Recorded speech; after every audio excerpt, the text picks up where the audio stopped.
মানিক ভাই আপনাকে সাসান্দিয়ার পক্ষ থেকে নারায়ে তাকবীর, বাংলাদেশ জামাত ইসলামী জিন্দাবাদ জিন্দাবাদ। আউযু বিল্লাহি মিনাশ শাইতানির রাজীম। বিসমিল্লাহির রহমানির রহিম। আলহামদুলিল্লাহি রাব্বিল আলামিন। والصلاة والسلام على سيد المرسلين وعلى آله وصحبه أجمعين।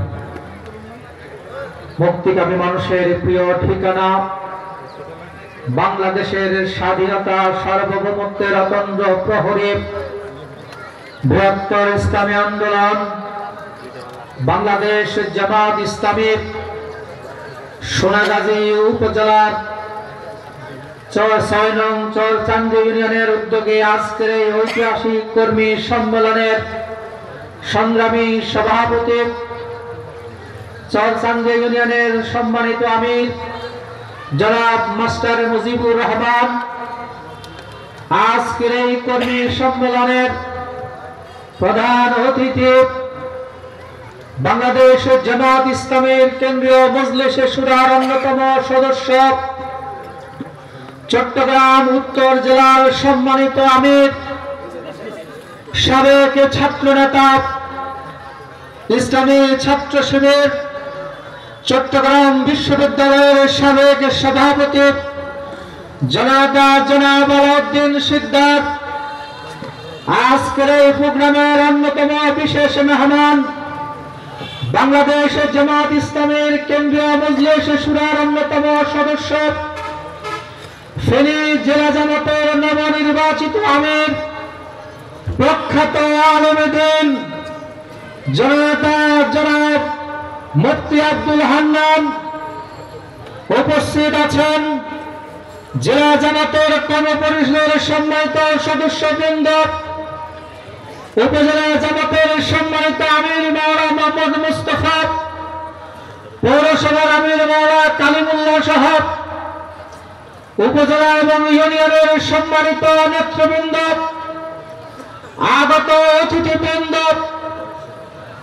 আইন শৃঙ্খলায় নিয়োজিত প্রশাসনের সম্মানিত কর্মকর্তাবৃন্দ, সম্মানিত সাংবাদিক বন্ধুগণ, সংগ্রামী এলাকাবাসী, আজকের এই সম্মেলন যাদেরকে নিয়ে বাংলাদেশ জামাত ইসলামের সম্মানিত কর্মী ভাইরা, আসসালামু আলাইকুম ওয়া রাহমাতুল্লাহি ওয়া বারাকাতুহু।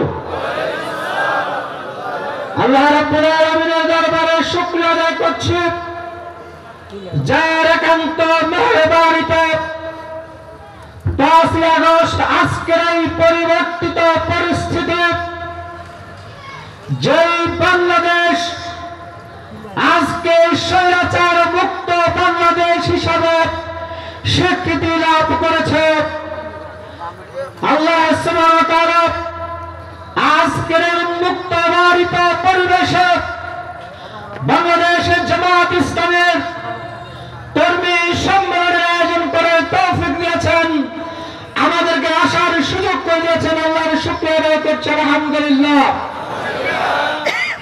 রাসূল করিম সাল্লাল্লাহু আলাইহি ওয়াসাল্লাম দরুদ পেশ করছে, যার আদর্শকে বাস্তবায়নের জন্য বাংলাদেশ জামাত ইসলামী তার প্রতিষ্ঠার পর থেকে বাংলাদেশের এই সবুজ ভূখণ্ড, ওই টেকনাফ থেকে তেতুলিয়া পর্যন্ত, রূপসা থেকে পাথুরিয়া পর্যন্ত সেই আদর্শকে প্রতিষ্ঠিত করার সংগ্রামে লিপ্ত, এবং যেই আদর্শের মধ্য দিয়ে আজকের এই জঞ্জাট বিক্ষুব্ধ অশান্ত পৃথিবীকে স্থিতিশীল করা যাবে, মানুষের মুক্তিকে নিশ্চিত করা যাবে, সেই মহান নেতা সর্বকালের সর্বশ্রেষ্ঠ মহামানব রাসূলের প্রতি আমরা দরুদ পেশ করছি সাল্লাল্লাহু আলাইহি ওয়াসাল্লাম। শ্রদ্ধার সাথে স্মরণ করছে যারা যুগে যুগে আল্লাহর জমিন আল্লাহর দ্বীনকে প্রতিষ্ঠার সংগ্রামে নিজেদের তপ্ত তাজা খুনকে ঢেলে দেওয়ার মধ্য দিয়ে, নিজেদের জীবনের কোরবানির মধ্য দিয়ে তাই প্রমাণ করেছে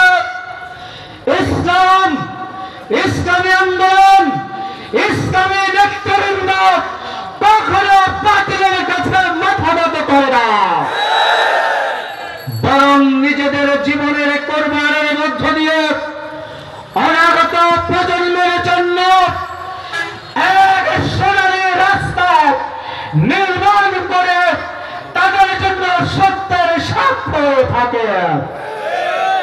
আমরা আমাদের সে সকল শহীদ নেতৃবৃন্দ সহ সকল সুহাদায়ে কেরামের জন্য শাহাদাতের সর্বোচ্চ মর্যাদা কামনা করছি।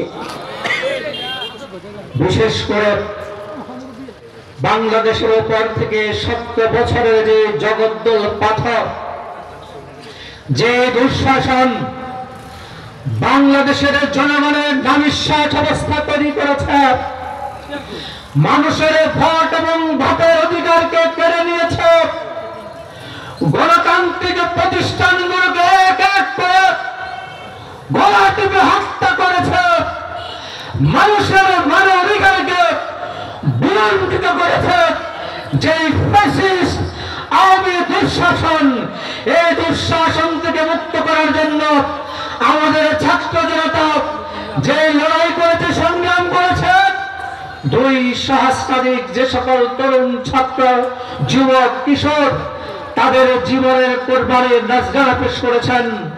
আমাদের প্রিয় ভাই এই দারুণভাইয়া, এই সোনাগাজী ফেনীর বয়পাড়ে আমাদের সেই ভাইরা শাহাদাত বরণ করেছেন।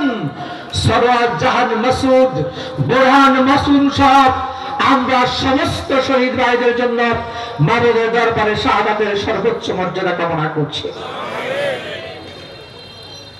এবং যারা অসুস্থ অবস্থায় আছেন, আল্লাহ সুবহানাহু ওয়া তাআলা তাদেরকে পরিপূর্ণ সুস্থতা নিয়ে আমাদের ধন্য করুন, আমিন। প্রিয় ভাইরা, আজকে বাংলাদেশের পরিচয় হচ্ছে বাংলাদেশ ফ্যাসিস্ট স্বৈরাচার জালেম হাসিনা মুক্ত আমাদের প্রিয় জন্মভূমি বাংলাদেশ। বিগত 70 বছর এই বাংলাদেশের মানুষের অধিকার এখানে ছিল না, মানুষের স্বাভাবিক জীবনযাত্রার কোনো গ্যারান্টি এখানে ছিল না, মানুষ নির্বিঘ্নে চলাফেরা করার সুযোগ এখানে ছিল না। আমার যে বাংলাদেশের পরিচয় ছিল সুজলা সুফলা সোনার বাংলাদেশ, সেই বাংলাদেশকে আওয়ামী লীগ তারা বিনা ভোটে নির্বাচিত হয়ে ক্ষমতাকে প্রকৃত করে এই বাংলাদেশকে শ্মশানে পরিণত করেছে। এই আওয়ামী লীগের পরিচয় হচ্ছে আওয়ামী লীগ খুনি সন্ত্রাসীদের দল, আওয়ামী লীগ যুদ্ধ অপরাধীদের দল, আওয়ামী লীগ গণহত্যাকারীদের দল। সুতরাং আমরা বলতে চাই, বাংলাদেশের সংবিধান, বাংলাদেশের গঠনতন্ত্র, নাগরিক সুবিধা বাংলাদেশের নাগরিকদেরকে যা দিয়েছে প্রত্যেকে তার পরিপূর্ণ সুবিধা ভোগ করতে পারবে, কিন্তু গণতন্ত্র হত্যাকারী, গণহত্যাকারী আওয়ামী ফ্যাসিস্ট খুনি সন্ত্রাসীদের বাংলাদেশের রাজনীতি করার কোন অধিকার থাকবে না। যারা আমার তরুণ কিশোর ছাত্রদের বুকে গুলি চালাতে পারে, আমাদের তরুণ কিশোর যুবকদেরকে হত্যা করতে পারে, তাদেরকে বাংলাদেশ আর পুনর্বাসনের সুযোগ আছে। যারা আমার দেশপ্রেমিক সেনাবাহিনীকে হত্যা করেছে, 57 জন চৌকস সেনা কর্মকর্তা হত্যা করার মধ্য দিয়ে সেনাবাহিনীকে ধ্বংস করেছে, বিরোধীকে ধ্বংস করার মধ্য দিয়ে আমার সীমান্তকে রক্ষিত করেছে। যাদের বাংলাদেশের কৃষকদেরকে ওই ভারতের বিএসএফ গুলি করে হত্যা করেছে, আমার প্রিয় বোন সেনানীকে গুলি করে তার লাশকে টাকাটারের বেড়ার মধ্যে ঝুলে দিয়েছে। আবার এই খুনি সন্ত্রাসীদেরকে যারা আশ্রয় দিয়েছে, তাদের সাথে বাংলাদেশের আর কোন বন্ধুত্বপূর্ণ সম্পন্ন হতে পারে না। আমরা প্রতিবেশীদের সাথে তাদের যথাযথ সম্মান মর্যাদা রেখে চলার ক্ষেত্রে বদ্ধপরিকর, কিন্তু সেই প্রতিবেশী যদি আমার উপর প্রভুত্ব কায়েমের চেষ্টা করে, সেই প্রতিবেশী আমার উপর দাদাগিরি করে, সেই প্রতিবেশী যদি ওই শুকনা মৌসুমে তিস্তা বাঁধকে বন্ধ করে দিয়ে আমার দেশের জনগণকে তারা শুকিয়ে মারার চেষ্টা করে, আমার বর্ষাকালে পানি ছেড়ে দিয়ে আমার প্রিয় জন্মভূমিকে প্লাবিত করে, তাদের সাথে আমাদের সেই প্রতিবেশী সব আচরণ চলতে পারে না, পারে না, পারে না। আমাদের সাথে বন্ধুত্বপূর্ণ সম্পর্ক রাখতে হলে তাদেরকে আমাদের সাথে বন্ধুত্বপূর্ণ আচরণও করতে হবে। এই ভারত প্রত্যক্ষ এবং পরোক্ষভাবে বাংলাদেশের স্বাধীনতা সার্বভৌমত্বকে নষ্ট করার ষড়যন্ত্র করেছে, বাংলাদেশের অর্থনীতিকে ধ্বংস করার ষড়যন্ত্র করেছে, সংস্কৃতিকে ধ্বংস করার চেষ্টা করেছে, মাদক ইয়াবার মাধ্যমে যুব সমাজকে ধ্বংস করার চেষ্টা করেছে, এবং সর্বশেষ যারা বাংলাদেশের জনগণের বুকে গুলি চালিয়ে আমার তাদেরকে আশ্রয় দিয়ে বাংলাদেশের সাথে বিমাকাসুলভ আচরণ করেছে। সুতরাং সেই ভারতকে তাদের আচরণের ব্যাপারে বাংলাদেশের জনগণের কাছে ক্ষমা চাইতে হবে। আলহামদুলিল্লাহ, বাংলাদেশ সাম্প্রদায়িক সম্প্রীতির এক উজ্জ্বল উদাহরণের নাম বাংলাদেশ। আমরা এখানে হিন্দু, বৌদ্ধ, খ্রিস্টান সকল ধর্মের অনুসারীরা মিলেমিশে বসবাস করছি। এখানে কোন সাম্প্রদায়িক উস্কানির কোন সুযোগ নাই, সাম্প্রদায়িক সম্প্রীতি নষ্ট করার সুযোগ নাই। কিন্তু স্বাধীনতা পরবর্তী সময় থেকে এক শ্রেণীর রাজনৈতিক দল সাম্প্রদায়িক উস্কানির মধ্য দিয়ে আমাদের সম্প্রীতিকে নষ্ট করার চেষ্টা করেছে। আমরা বাংলাদেশ জামাত ইসলামী এটি মনে করি, এখানে সংখ্যালঘু এবং সংখ্যাগুরু বলে এই জনগণকে বিভক্ত বিভাজিত করার সুযোগ এখানে নাই। বাংলাদেশের সংবিধান একজন মুসলমানকে যে নাগরিক দায়িত্ব অধিকার দিয়েছে, একজন হিন্দুকে, একজন বৌদ্ধকে, একজন খ্রিস্টানকেও তার সম অধিকার দিয়ে এখানে বসবাসের সুযোগ তাদেরকে করে দিতে হবে।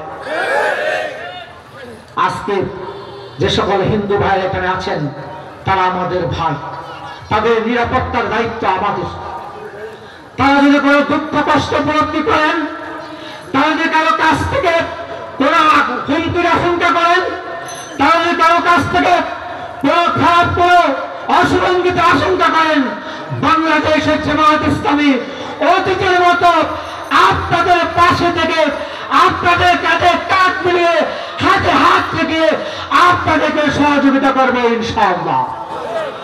আমরা সেরকম সম্প্রীতিপূর্ণ একটি বাংলাদেশের বিনির্মাণের জন্য স্বপ্ন দেখছি।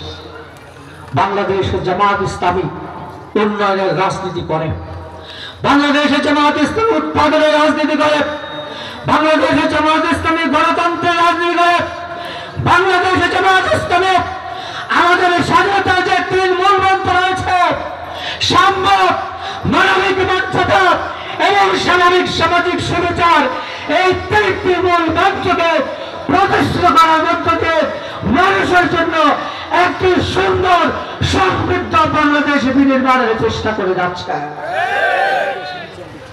আমরা মনে করি এই স্বাধীনতার তিন মূল মন্ত্র দুনিয়ার কোন মানুষের মতবাদ দিয়ে, দুনিয়ার কোন মানুষের আদর্শ দিয়ে, দুনিয়ার কোন তন্ত্রমন্ত্র জীবন ব্যবস্থা দিয়ে সেটি প্রতিষ্ঠা করা সম্ভব হয়। আজকে আগস্ট বিপ্লব, যেটাকে আমরা বলছি দ্বিতীয় স্বাধীনতা, আজকে নয়া বিপ্লব, নয়া স্বাধীনতা, এই সময় রাষ্ট্র থেকে স্লোগান উঠেছে, we want justice, we demand justice. আমরা মনে করি কোরআন ছাড়া, রাসূলের আদর্শ ছাড়া, ইসলামের সুরামের সেই সামাজিক বিধিবিধান ছাড়া ইনসাফ কায়েম করা সম্ভব নয়। সুতরাং আজকের এই আমাদের প্রিয় জন্ম বাংলাদেশের জন্য ইসলাম হচ্ছে চূড়ান্ত বাস্তবতা, ইসলাম হচ্ছে অনিবার্য বাস্তবতা। এই ইসলাম প্রতিষ্ঠিত হলে, কোরআন সুন্নাহর আইন প্রতিষ্ঠিত হলে, আল্লাহর আইন সত্যের শাসন প্রতিষ্ঠিত হলেই কেবলমাত্র মানুষ স্বাধীনতার সুখটাকে উপলব্ধি করতে পারবে, সেই সুখকে ভোগ করতে সক্ষম হবে ইনশাআল্লাহ। এজন্য বাংলাদেশ জামাত ইসলামী সেই স্থান থেকে কায়েম করার চেষ্টা করছে। সৎ খোদামূলক দেশপ্রেমিক নেতৃত্ব প্রতিষ্ঠানের মধ্য দিয়ে বাংলাদেশকে সমৃদ্ধি উন্নতি বা অগ্রগতি এগিয়ে নিয়ে যাওয়ার চেষ্টা করে যাচ্ছে। বাংলাদেশে যখন দুর্যোগ হয়েছে, সমস্যা হয়েছে, প্রাকৃতিক সমস্যা তৈরি হয়েছে, জাতীয় সংকট তৈরি হয়েছে, বাংলাদেশের জামাত ইসলামী এই জনগণের পাশে ছিল আলহামদুলিল্লাহ। এই যে কিছুদিন আগে বন্যা হয়েছে, এই বন্যায় বাংলাদেশের জামাত ইসলামী আপনাদের পাশে ছিল। এই বন্যা হওয়ার একটি বড় কারণ হচ্ছে আমাদের কাজিরানি সুইচ গেট। ভারতের পানির স্রোতে আমাদের এই সুইচ গেটের 23টি গেট ভেঙে গিয়ে এই এলাকা সব প্রায় 11টি জেলা প্লাবিত হয়েছে। বাংলাদেশের জামাত ইসলামের নেতা কর্মীরা এই বন্যাকালীন সময়ে আপনাদের পাশে উদ্ধারের জন্য ছিল না? আপনাদেরকে পুনর্বাসনের জন্য ছিল? আপনাদের খাবারের চিকিৎসা ব্যবস্থার জন্য ছিল? এখন আমরা আপনাদের পুনর্বাসনের জন্য চেষ্টা অব্যাহত রেখেছি। আমাদের এই জায়গার জন্য সবচেয়ে বড় ক্ষতির আশঙ্কা হচ্ছে এই যে এখানে যে জনতার বাজার, এই যে কাজিরহাট, এই যে সাইদপুর, যে মুসাফির, যেই বাঁধগুলো রয়েছে, এই বাঁধটা হচ্ছে আমাদের সবচেয়ে বড় আতঙ্ক এবং আশঙ্কার কারণ। আলহামদুলিল্লাহ, আমি আমাদের নেতৃবৃন্দকে সাথে নিয়ে আপনাদের এই সবগুলো জায়গায় আমি দেখার চেষ্টা করেছি, আমি ঘুরে এসেছি, অবস্থাকে আমরা পর্যবেক্ষণের চেষ্টা করেছি এবং একই সাথে এটাকে কিভাবে পুনর্নির্মাণ করা যায়, এই বাঁধটাকে সংস্কারের মধ্য দিয়ে এই বন্যার কবল থেকে আমাদের এলাকাবাসী কিভাবে রক্ষা করা যায়, সেই জন্য আমরা ঢাকাতে দুর্যোগ ও ত্রাণ ব্যবস্থাপনা মন্ত্রণালয়, পানি মন্ত্রণালয়, পানি বোর্ড, এই জায়গাগুলোতে আমরা স্থানীয় প্রতিনিধি আমরা কথা বলেছি, যোগাযোগ করেছি, দেখা করেছি এবং উপদেষ্টারা এসে এখানে পরিদর্শন করে গিয়েছেন, আপনাদের এখান থেকে পড়াশোনাও করেছেন।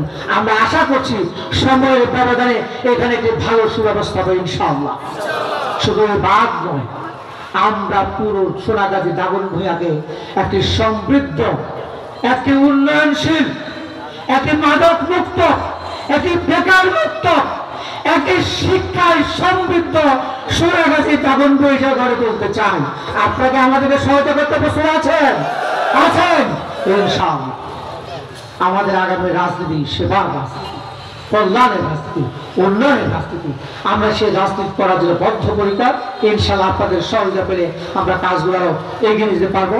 আপনাদের কাছে সে দোয়া সহযোগিতা কামনা করে আমার জন্য দোয়া আছে। নেতৃবৃন্দকে আন্তরিক ধন্যবাদ জানিয়ে আমার বক্তব্য শেষ করছি। আসসালামু আলাইকুম ওয়া রাহমাতুল্লাহি ওয়া বারাকাতুহু।